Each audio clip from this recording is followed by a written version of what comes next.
I'm Raymond, 50 male. I currently live in a studio apartment that always smells faintly of mildew, and I spend my nights delivering pizzas in a beat-up Honda. It's not the life I planned. Just 6 months ago, I was a senior logistics manager at a billion-dollar corporation, respected in my field, with a comfortable home and a great life. This story is about how I lost all of it, framed by my billionaire boss and my vindictive ex-wife.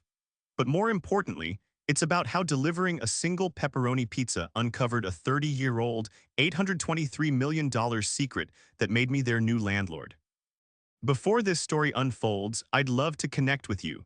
Please let me know in the comments where you're watching from and what time it is in your corner of the world. It's amazing to see how far these stories can travel.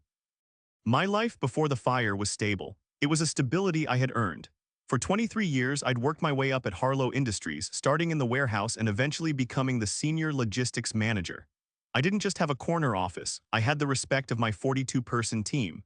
We were the best logistics department in the state, and I was proud of that. My personal life was just as orderly. My kids, my true pride, were thriving. My son, Christopher, had just made partner at his law firm at only 31. My daughter, Bethany, was in her final year of nursing school, a straight-A student with a heart of gold. The divorce from their mother, Felicia, was 8 years in the past. It was a necessary amputation. Felicia was a woman who was perpetually dissatisfied, always chasing more status, more money, more everything. She had left me for a real estate developer who, predictably, went bankrupt.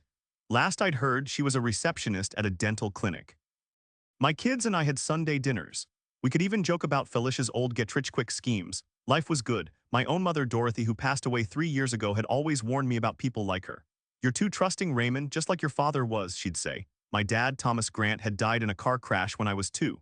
My mom raised me alone, working double shifts as a nurse. Instilling in me a sense of integrity, she said, was my father's greatest trait.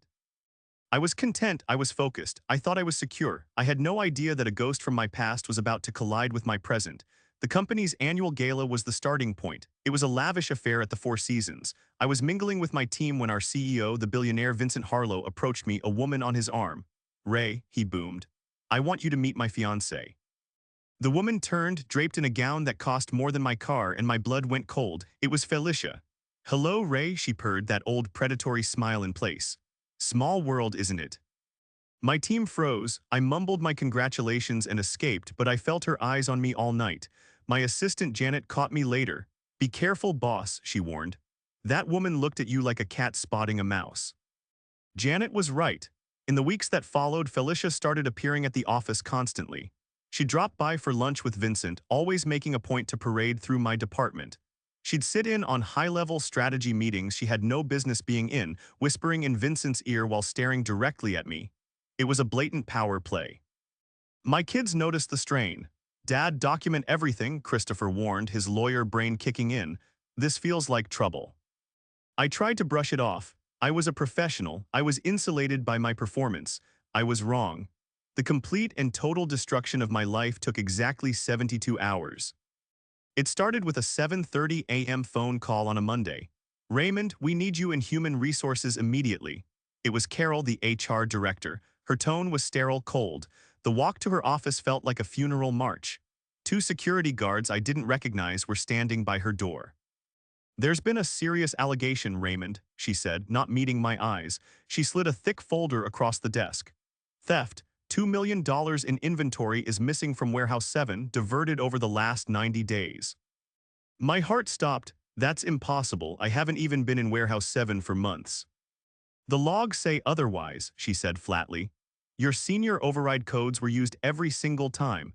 Your digital signature is on 47 separate fraudulent transactions." I grabbed the papers. It was my code, my signature. "This is fabricated. Check the security cameras. They'll prove I wasn't there." Carol shook her head.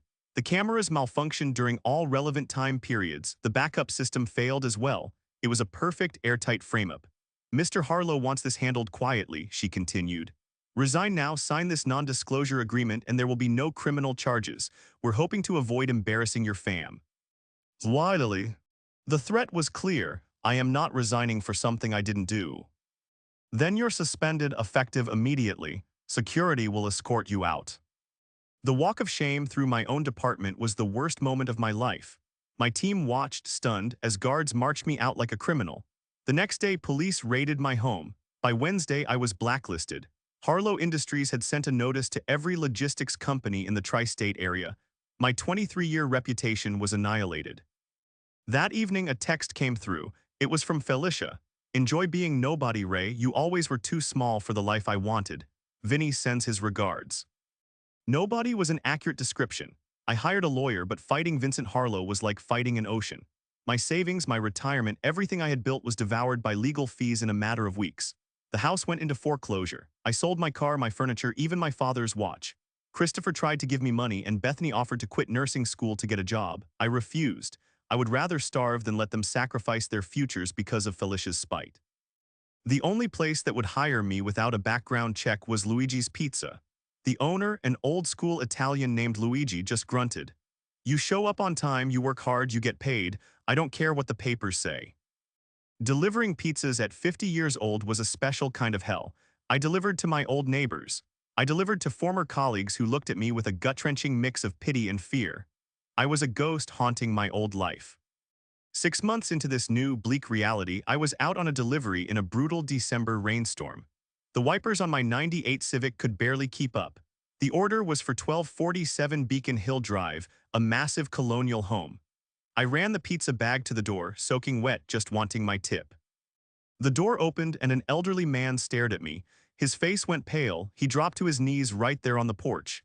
"Dear God," he choked out, his hands trembling, "you're Thomas Grant's son, aren't you?"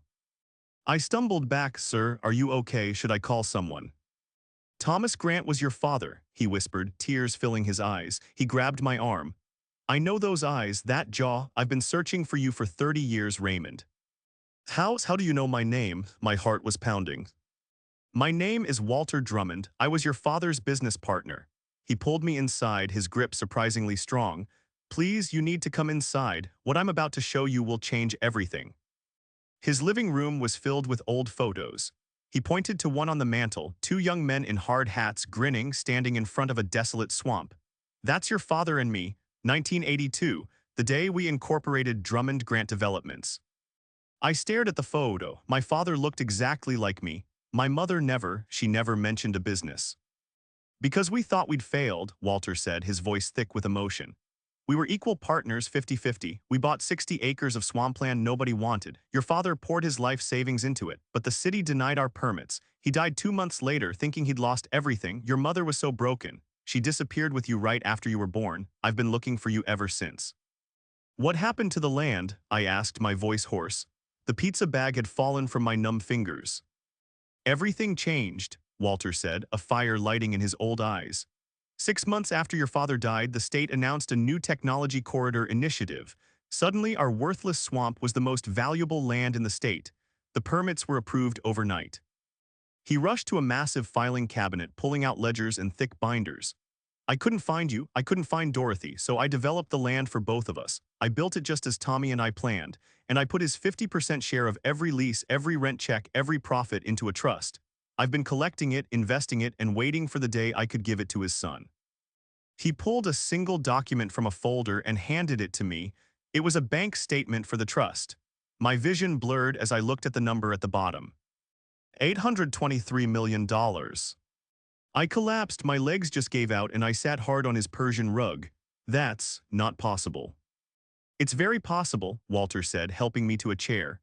"Google's East Coast hub is on lot 15, Microsoft is on lot 23. We have 3 major hospitals, 47 office buildings, and 2 shopping centers, all paying rent to Drummond Grant Developments. Half of it, Raymond, is yours." I just sat there, my mind completely blank. 6 months ago, I was a senior manager. 6 hours ago, I was delivering a $23 pizza to earn a $12 tip. Now, I was worth more than the man who had destroyed me. I thought of Bethany's tuition, I thought of Christopher, I thought of Felicia's text. "Enjoy being nobodies." Then Walter's expression turned grim. "Raymond, there's something else, something you must know." He pulled one more lease agreement from the stack. The signature at the bottom was instantly recognizable. "Vincent Harlow," I breathed. "Harlow Industries has been our anchor tenant for 15 years. His entire corporate headquarters, his whole empire, sits on lot 47, the crown jewel of the corridor." He then tapped a specific paragraph in the lease. And there's a clause I insisted on, a clause your father would have loved. We wanted honest businesses on our land. Any tenant convicted of or found to be engaging in unethical business practices or corporate fraud can have their lease terminated. With 30 days' notice. The room stopped spinning. A cold, quiet calm settled over me. Walter, I said, standing up, I need you to introduce me to your lawyers, the best ones you have. Walter's lawyer, Patricia Norwood, was a woman who didn't waste time. Her team worked for a solid week, verifying my identity, establishing my inheritance, and most importantly, dissecting the Harlow Industries lease. The morality clause is ironclad, Mr. Grant, she confirmed, sitting across from me in her downtown office.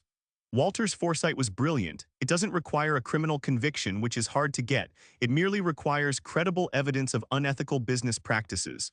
You don't just own the land under him, you own the leverage to dismantle him. My new legal team began to quietly gather that evidence. It was disturbingly easy. They found 3 other executives who Vincent had ruined with the exact same playbook: fabricated digital evidence, malfunctioning cameras, and total professional destruction. We collected sworn affidavits from 17 former employees detailing a pattern of harassment, planted evidence, and targeted retaliation. We've filed the paperwork establishing your majority ownership, Patricia said, a thin smile on her face. And we have sent formal notice that as the new managing partner, you will be personally reviewing all lease renewals. Mr. Harlow's legal team has been calling nonstop. Right on cue, my own phone buzzed, a number I hadn't seen in months. Felicia, I let it ring. The next morning, I parked my beat-up Honda Civic across the street from the Harlow Industries tower. I was wearing the one good suit I had managed to save from the foreclosure. I watched as Vincent's black Bentley pulled into his reserved parking spot. My phone rang again. This time I answered. Ray, Felicia's voice was tight, high-pitched with panic. Vincent's freaking out. His lawyers are going crazy about some lease issue, something about new ownership. You wouldn't know anything about this, would you? Actually, Felicia, I would, I said, getting out of my car and smoothing my jacket. Tell Vincent his new landlord wants to discuss his recent business practices. The meeting is in 20 minutes. What are you talking about? Have you lost your mind? You deliver pizzas. I did, I said, walking toward the gleaming glass doors. Oh, and Felicia, that new penthouse Vincent bought you, it's lovely. It's also built on Drummond Grant land. The shriek that came through the phone was beautiful. I hung up and walked into the lobby. The receptionist who used to buzz me in without looking up stared in confusion. Then Patricia Norwood and her team of 6 lawyers swept in behind me. We're here for the emergency meeting with Mr. Harlow, Patricia announced. Conference room A, I believe. The elevator ride to the 40th floor was the best I'd ever had. When the doors opened, the atmosphere in the executive conference room was electric. Vincent Harlow sat at the far end of the massive table, flanked by a dozen lawyers. And next to him, looking pale and furious, was Felicia. Hello, Vincent, I said. I walked the length of the room, past all of them, and took the empty seat at the head of the table. Thank you for agreeing to meet with your landlord. Vincent's face went from puce to white. This is some kind of joke, a trick. Patricia slid the official, notarized ownership documents across the table. No joke, Mr. Harlow. Mr. Grant inherited 50% of Drummond Grant Developments from his father, Thomas Grant. As of last week, he has assumed full control of all lease negotiations for Lot 47. You can't do this, Vincent snarled. We have a lease. Which expires in 30 days, I said calmly, and which contains a comprehensive morality clause. Patricia, would you be so kind as to share what our investigators found? Patricia opened her laptop. We have sworn affidavits from 17 former employees detailing a pattern of false accusations and planted evidence. We have 3 specific cases of executives accused of theft using the exact same method used against Mr. Grant. Fabricated digital signatures, mysteriously malfunctioning cameras. The whole playbook. You can't prove anything, Vincent was standing now. I don't have to prove it in court, I said, standing to meet his gaze.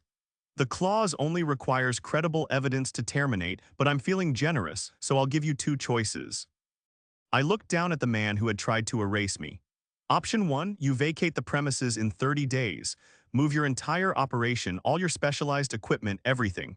Good luck finding 40 floors of suitable space. His lawyer whispered, or option 2, I continued. You publicly clear my name in writing. You pay me $30 million in damages for professional and personal defamation. You sign a new lease at triple the current rate. Oh, and one more thing, you divorce my ex-wife. Immediately. You can't force me to divorce her, he bellowed. No, I can't, I agreed. But I can make staying married to her very, very expensive. For every month you remain married to her past today, the rent doubles. Month 1, 6 million. Month 2, 12 million. Month 3, 24. How long do you think your board will tolerate her as a line-item expense? Felicia was backing toward the door. Ray, baby, we can work this out, I never meant. Save it, I snapped, not even looking at her. Vincent, you have 24 hours to decide. After that, I begin eviction proceedings and I send this entire file to the press. I turned to leave, then paused. By the way, that text Felicia sent, the one about me being nobody, thank her for me, it's been very motivating. Vincent, blinded by his own ego, chose to fight. It was a spectacular and very public failure. Within 48 hours, Patricia had made sure every single member of Harlow Industries' board of directors had a copy of our file. The affidavits, the evidence, the pattern of abuse, it was undeniable. The Philadelphia Inquirer got an anonymous tip, and suddenly Vincent wasn't a titan of industry anymore. He was a billionaire bully who destroyed innocent employees for sport. The board called an emergency session. They gave him two options: resign or be fired publicly for cause. He was gone by the end of the day. The divorce papers were filed within a week. It turned out when you marry someone for their power and money, the marriage dissolves the second both are gone. Felicia tried to contact me, sending dozens of desperate texts. She even showed up at Luigi's one Friday night. I still delivered pizzas on Fridays, not for the money, but because Luigi had given me dignity when I had none, and that kind of loyalty can't be bought. Ray, please, she said, standing in the rain, looking nothing like the woman in the designer gown. I'm going to be homeless. Is that what you want? Your order will be ready in 15 minutes, ma'am, I said, walking past her to my car. I'm sorry, she shrieked at my back. Is that what you want to hear? I'm sorry for everything. I stopped and turned. No, Felicia, you're sorry you got caught. You're sorry the money's gone. You're sorry you backed the wrong horse. The settlement we received was substantial. The first thing we did was establish a fund. Each of the 17 former employees Vincent had destroyed received $2 million. Walter Drummond and I became family. We spent our evenings going through my father's old plans. Tommy Grant had been a dreamer, but he'd been an ethical one. We honored his vision. We converted half of the Riverside corridor into high-quality, affordable housing. We launched the Thomas Grant Foundation with a $100 million endowment to provide legal aid to families affected by corporate retaliation. Bethany graduated with honors, debt-free. She now runs the medical clinic we built in North Philadelphia. Christopher started his own law firm, specializing in defending employees against corporate harassment. His newborn daughter, my granddaughter Dorothy, will grow up knowing our family name means something. The best revenge wasn't the money. It was the text I sent Felicia on what would have been her first wedding anniversary with Vincent. It was a photo of me handing keys to a young single mother, another of Vincent's victims, moving into her new apartment. The message read, "This is what being somebody looks like."